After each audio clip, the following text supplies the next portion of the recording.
Friends, PP talk में आज का टॉपिक है कि गवर्नमेंट एम्प्लॉइज को अपने वर्किंग और अपने फंक्शनिंग में किस तरह की लीडरशिप स्टाइल को अडॉप्ट करना चाहिए। कौन सा लीडरशिप स्टाइल सबसे इफेक्टिव होता है।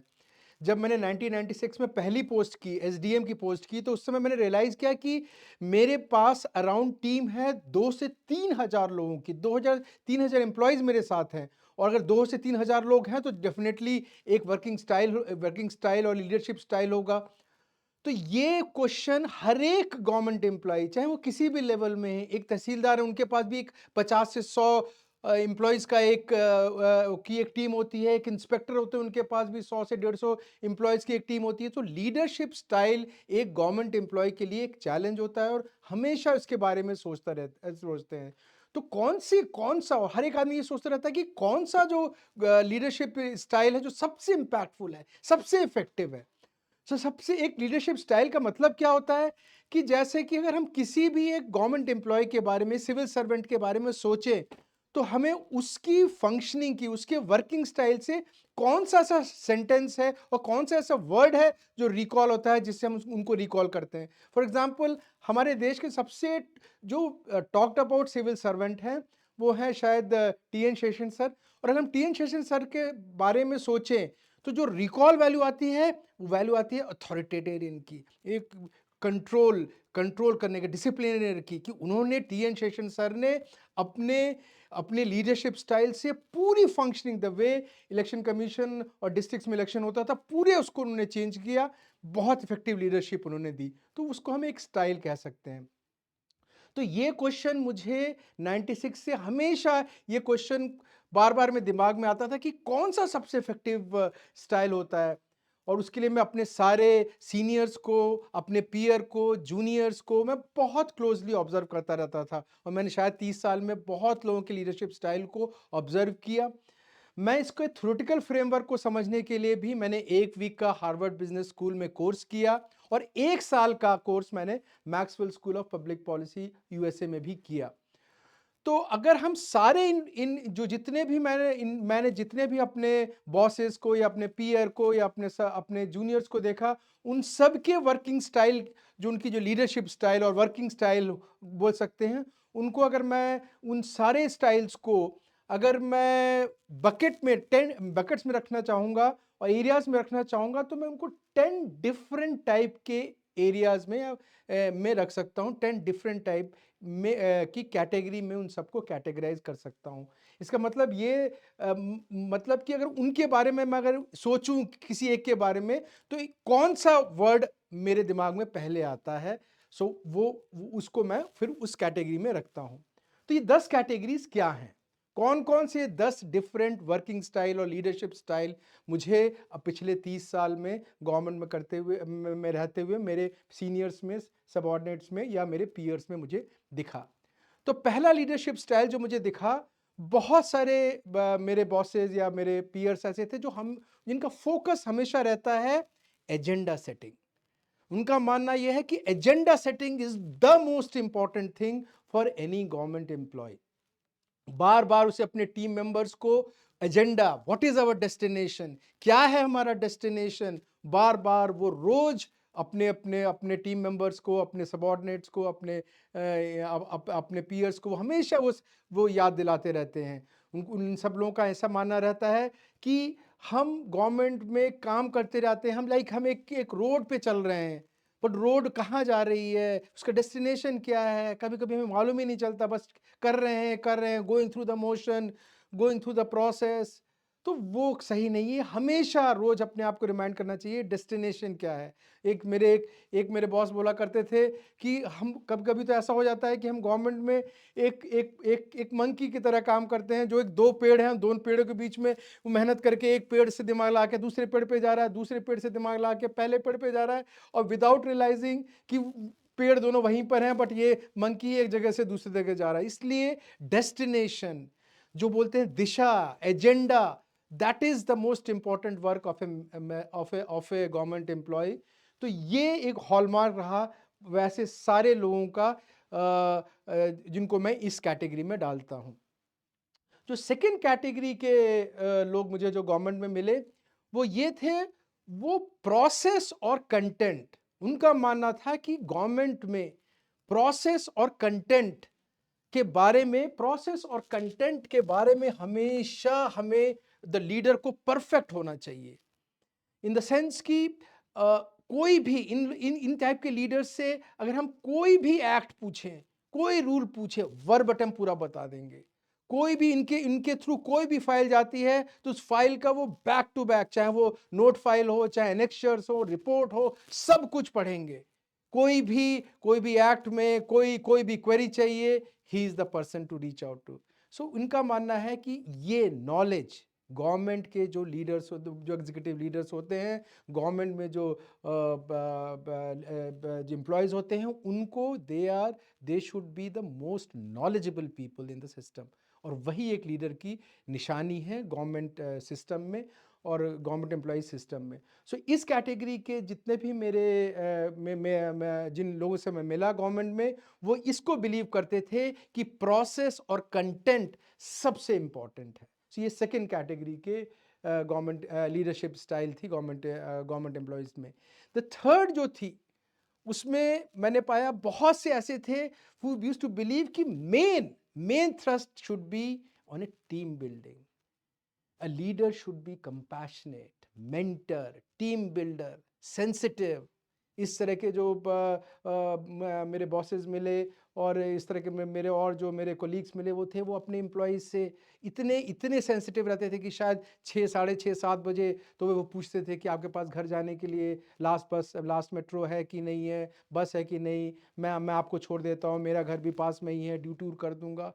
हमेशा सैटरडे संडे को क्या मैं आप आ सकते हैं ऑफिस में, क्या आपके आज तो कोई आपके बच्चों को एग्ज़ाम तो नहीं है। तो जो सेंसिटिविटी टुवर्ड्स द मेंबर, इनका बहुत जेन्युइन बिलीव ये था कि मेरे अगर मेंबर्स इमोशनली मेरे से कनेक्टेड हैं तो और डेफिनेटली आउटपुट ज़्यादा होगा। और इन सारे इस तरह के में जितने भी गवर्नमेंट एम्प्लॉयज़ हैं, उनकी लीडरशिप को हम टीम बिल्डिंग और मेंटर टाइप के लीडरशिप के कैटेगरी में डाल सकते हैं। So this is the third, team building और the leadership can be the third type of government employees में लीडरशिप, और थर्ड टाइप के लीडर्स जो गवर्नमेंट में रहते हैं।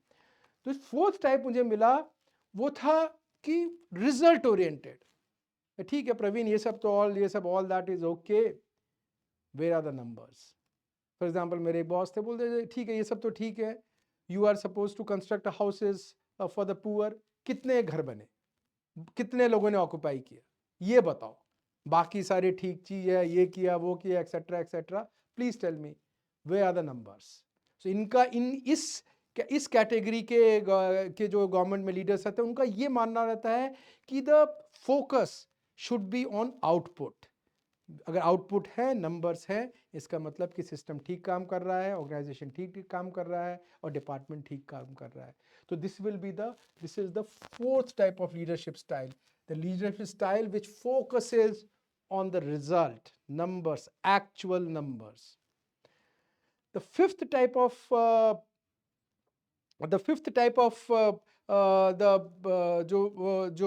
जो लीडर्स मुझे मिले, एग्जीक्यूटिव लीडर्स मिले गवर्नमेंट में, वो थे गवर्नमेंट एम्प्लॉयज में, क्योंकि सब उनका ये मानना था कि लीडर का मेन काम है कि to be the role model as far as the hard work is concerned. Office में सबसे पहले आते, ऑफिस में सबसे लास्ट में जाएंगे, सैटरडे संडे को इंटेंसिव टूरिंग करेंगे, बीच बीच में हर एक वीक एक नाइट हॉल्ट भी करेंगे जाके एक गांव में। उनका मानना यह था कि अगर मैं हार्ड वर्किंग हूं, then I am a role model, और अगर मेरी तरह सारे लोग इस अपने ऑर्गेनाइजेशन में हार्ड वर्किंग हो जाए, क्योंकि गवर्नमेंट में जनरली परसेप्शन ये रहता है government is a very lethargic, थोड़ी स्लो मूविंग, लेजी ऑर्गेनाइजेशन। तो अगर मैं बहुत हार्ड वर्किंग हूँ और मुझे देख के मेरे सारे टीम मेंबर्स भी हार्ड वर्किंग हो जाएं, तो अपने आप ही ऑर्गेनाइजेशन का आउटपुट बढ़ेगा, ऑर्गेनाइजेशन को अच्छा नाम आएगा। सो दे यूज्ड टू थिंक कि लीडर की main responsibility to be the most hard-working member of the team. So ये है the fifth type of leaders, fifth type of leadership style, working style, functioning style in government। इस तरह के बहुत सारे leaders हमें गवर्नमेंट में मिलते हैं। सिक्स्थ है risk taking.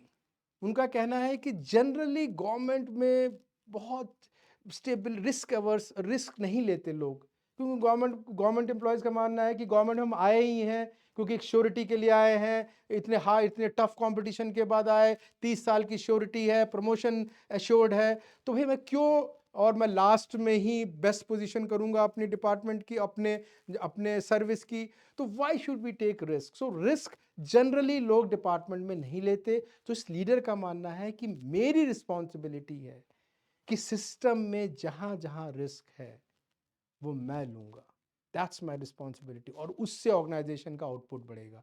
So this type of leaders, this type of executives, they look at risk कहाँ है, कहाँ कहाँ पर ब्लेम आ रहा है सिस्टम में, जहाँ जो ब्लेम आता है वो ब्लेम को वो लेते हैं, दे दे कीप लुकिंग फॉर, ये रिस्क है, यहाँ ब्लेम है।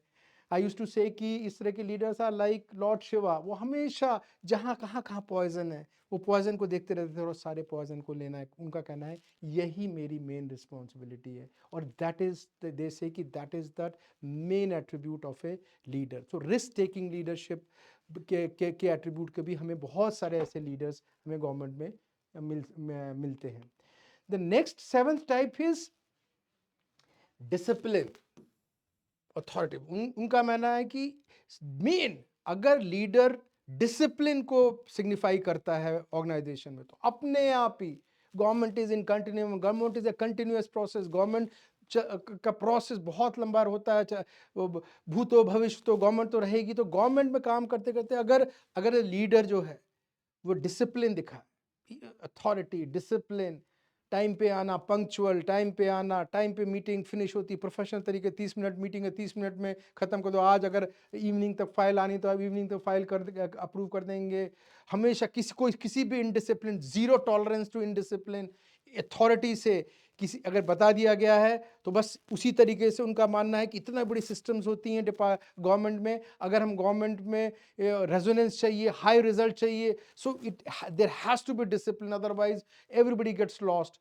और इन तरह के लीडर्स को मैं, इन तरह के एग्जीक्यूटिव्स को, इन तरह के गवर्नमेंट ऑफिसर्स को मैं डिसिप्लिन, ऑटोक्रेटिक तो शायद ना बोलूं, बट अथॉरिटी, बहुत ही अथॉरिटी वाले लीडरशिप में मैं उनको डालूंगा। तो ये भी एक लीडरशिप क्वालिटी हमें गवर्नमेंट एम्प्लॉयज़ को, हम उस तरह से भी उनको, बहुतों के को इस तरीके से उस कैटेगरी में भी हम डाल सकते हैं।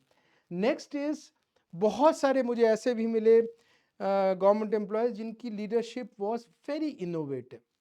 उनका कहना था कि गवर्नमेंट में या तो टेक्नोलॉजी यूज करके या बिजनेस प्रोसेसेस री इंजीनियरिंग करके अगर हम इनोवेशन लाते हैं तो इंक्रीमेंटल आउटपुट नहीं आएगा, एक्सपोनेंशियल आउटपुट आता है, एक्सपोनेंशियल इंक्रीज होता है आउटपुट में, इंक्रीमेंटल इंक्रीज नहीं होता है।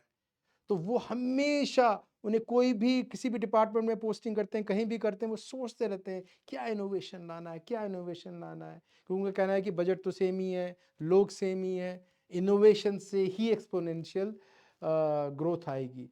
तो इस तरह की कैटेगरी में भी बहुत सारे गवर्नमेंट एग्जीक्यूटिव्स हैं, गवर्नमेंट ऑफिसर्स हैं, उनकी वर्किंग स्टाइल को मैं इनोवेटिव लीडरशिप स्टाइल में डालूंगा। नेक्स्ट इज, बहुत सारे ऐसे भी गवर्नमेंट ऑफिशियल्स हैं वो मानते हैं कि they are like the brand ambassador of the department, keeping the morale high, because government में काम करना, it's a very process oriented organisations, बहुत बड़े बड़े लॉन्ग टर्म गोल्स होते हैं, तो उनका कहना है कि बीच में लोग बोर हो जाते हैं, डीमोटिवेट हो जाते हैं, वो बहुत ही उनके लिए बड़ा, उसको बड़ा बोरिंग सा, मुंडेन सा लगने लगता है। तो अगर, if I am a brand ambassador, if I make my people, the employees of my organization believe कि मेरी ऑर्गेनाइजेशन की सोसाइटी में, मीडिया में, सोसाइटी में, इन जनरल डिफरेंट ऑर्गेनाइजेशंस में सबसे अच्छा नाम है, तो सारे लोगों का मोरल हाई रहता है, और मोरल हाई रहता है तो आउटपुट भी बढ़ता है। तो इनकी वर्किंग स्टाइल रहती है, working style of the brand ambassador of their department, they market their department, they market their organisation to the external stake holders. तो हमेशा वो इस चीज़ के ऊपर फोकस करते रहते हैं, और उनका मेन उद्देश्य अपनी पब्लिसिटी लेना नहीं होता है, उनका होता है अपने डिपार्टमेंट की मोरल को हाई करना। तो ये भी एक लीडरशिप स्टाइल है। और last 10th type of category अगर मैं डालूँ कि मैं जिनको मैंने ऑब्जर्व किया उसमें, they believe and they used to believe कि एक्सटर्नल स्टेक होल्डर से networking, the liaisoning, the connections, the networking, उनका कहना है कि जो मेरे साथ काम कर रहे हैं वो तो एनीवे वो मेरे अंडर में है, वो तो मेरी बात सुनेंगे ही, बट कैन आई इन्फ्लुएंस मेरे ऑर्गेनाइजेशंस के जो एक्सटर्नल स्टेक होल्डर्स हैं जिनके ऊपर मेरा कोई कंट्रोल नहीं है, क्या मैं उनको अपने ऑर्गेनाइजेशन के एजेंडा से अलाइन कर सकता हूँ? क्या मैं उनको मैं अपने लिए एफिशिएंट वे से अपने ऑर्गेनाइजेशंस के एजेंडा के लिए, आउटपुट के लिए यूज कर सकता हूँ? और कहते हैं वो क्योंकि किसी के कंट्रोल में नहीं है, उनको मैनेज करना, उनको अपने एजेंडा में शामिल करना सबसे डिफिकल्ट काम है और वही लीडर का मेन काम है। तो मैं अगर ऐसे देखूं तो ये 10 तरीके के, मैं जिन जिन जो भी मैंने गवर्नमेंट एम्प्लॉयज को देखा, वो 10 डिफरेंट टाइप के उनकी लीडरशिप को, उनके वर्किंग स्टाइल को, उनकी फंक्शनिंग को, ये 10 कैटेगरी में डिवाइड मैं कर सकता हूँ।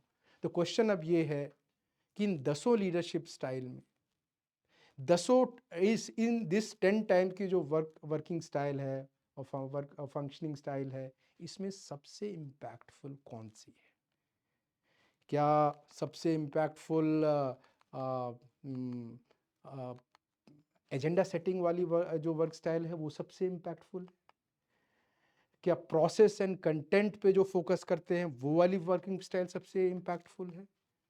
क्या जो केवल टीम बिल्डिंग, मेंटरिंग, इस पे ज़्यादा फोकस करते हैं वो वाली वर्किंग स्टाइल ज़्यादा इम्पैक्टफुल है? या जो फोकस करते हैं रिजल्ट पे, मेजॉरिटी टाइम रिजल्ट पे फोकस करते हैं, वो वाली वर्किंग स्टाइल सबसे इम्पैक्टफुल है? जो हार्ड वर्किंग, सबसे हार्ड वर्किंग है, I am as a leader the most hard working person, ये वाली सबसे इम्पैक्टफुल है? कि जो रिस्क टेकिंग ज़्यादा करते हैं, सबसे ज़्यादा रिस्क टेकिंग को वैल्यू देते हैं, वो वाली वर्किंग स्टाइल ज़्यादा फंक्शनिंग है? डिसिप्लिन, अथॉरिटी वाली ज़्यादा फंक्शनिंग है? या जो इनोवेशन वाली ज़्यादा इम्पैक्टफुल है? मार्केटिंग, ब्रांड एम्बेसडर वाली? या managing the external stake holders? आपको क्या लगता है इस 10 में, आपके एक्सपीरियंस में, आप इमेजिन करें, 30 सेकेंड्स में मैं टाइम दूंगा, 30 सेकेंड्स आप इमेजिन करें ऐसे ऐसे आदमी के बारे में, ऐसे पर्सन के बारे में जिसको आप सोचते हैं कि आपके लाइफ, आपके आपके ऑर्गेनाइजेशंस में आपने जिनके साथ काम किया और आपने उनकी लीडरशिप को पाया सबसे इफ़ेक्टिव, सबसे इम्पैक्टफुल, 1 से 10 में, ये जो 10 मैंने बताया, कौन से, किस बकेट में, किस कैटेगरी में आप उस लीडर को डालेंगे? आप सोचें उसके बारे में और कमेंट सेक्शन में लिखें कि 1 टू 10 में कौन सा है। तो फ्रेंड, ये रिसर्च मैं करता रहा और मैं भी इस क्वेश्चन के बारे में बार बार सोचता रहा। मैंने इस क्वेश्चन को मैंने हार्वर्ड बिजनेस स्कूल में जाके 1 वीक का कोर्स किया, उसमें मैंने समझने की कोशिश की और फाइनली जब Maxwell school of public policy में मैंने जब वहाँ पर एग्जीक्यूटिव लीडरशिप का कोर्स किया, तो वहाँ के जो प्रोफेसर थे, Catherine Gerard, she is a Canadian, तो उनसे मैंने पूछा और फिर जो मुझे सोल्यूशन मिला और फिर उस सोल्यूशन से जो मैंने ऑब्जर्व करना शुरू किया लोगों को, तो पाया कि यस, मैनेजमेंट साइंस ने इसका सोल्यूशन ढूंढ लिया है। मैनेजमेंट साइंस में रिसर्च करने के बाद जो सोल्यूशन जो मेरे प्रोफेसर ने मुझे बताया, प्रोफेसर कैथरीन जेरार्ड ने बताया, तो जो I feel is a correct one is, ये 10 में कोई भी is not the one which is the in which is that category or attribute of an impactful executive leader.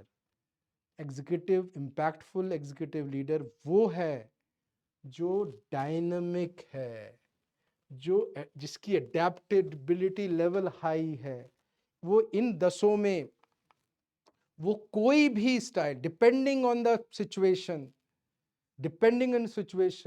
इन 10 में वो कोई भी 10 डिफरेंट 10 10 10 में अपने आप को ढाल सकता है, अपने आप को चेंज कर सकता है। इन अदर वर्ड्स कि उसके पास ये जो 10 हमने क्वालिटी बात की, उसके 10 डिफरेंट मास्क या 10 डिफरेंट अवतार रहते हैं और डिपेंडिंग ऑन द सिचुएशन वो उनको पहनता है। तो फ्रेंड्स, आप हर एक वीकेंड में आपने जो भी टाइम ऑफिस में स्पेंड किया, जो भी आपने लीडरशिप स्टाइल दिखाई, उसको कैटेगराइज करने की कोशिश करिए और इन 10 का इक्वल प्रोपोर्शन, इसमें कोई हाई और कोई लो नहीं है, 10 का इक्वल प्रोपोर्शन होना चाहिए। 10%, 10%, 10%। क्या मेरा स्कोर कार्ड बैलेंस्ड है हर एक वीक का? क्या मैं ये 10 एट्रीब्यूट्स को इक्वली अपने वर्किंग स्टाइल में ला रहा हूँ? इसके बारे में सेल्फ स्कोरिंग भी वीकली करें, and that is the most effective leadership style in government. जितने भी नए एंट्रेंट्स आ रहे हैं गवर्नमेंट में, उन सबके साथ भी आप शेयर करें। अगर आपको ये ठीक लगता है कॉन्सेप्ट, तो उनके साथ भी शेयर करें। शायद कॉरपोरेट में भी ये सच होगा, मुझे नहीं मालूम, मैंने कॉरपोरेट में कभी काम नहीं किया। तो अगर आपको लगता है कॉरपोरेट में भी ये कॉन्सेप्ट ठीक होगा, तो आपके जो फ्रेंड्स जूनियर्स कॉरपोरेट हैं, उनके साथ भी ये शेयर करें। Thank you very much. Thanks for your kind attention.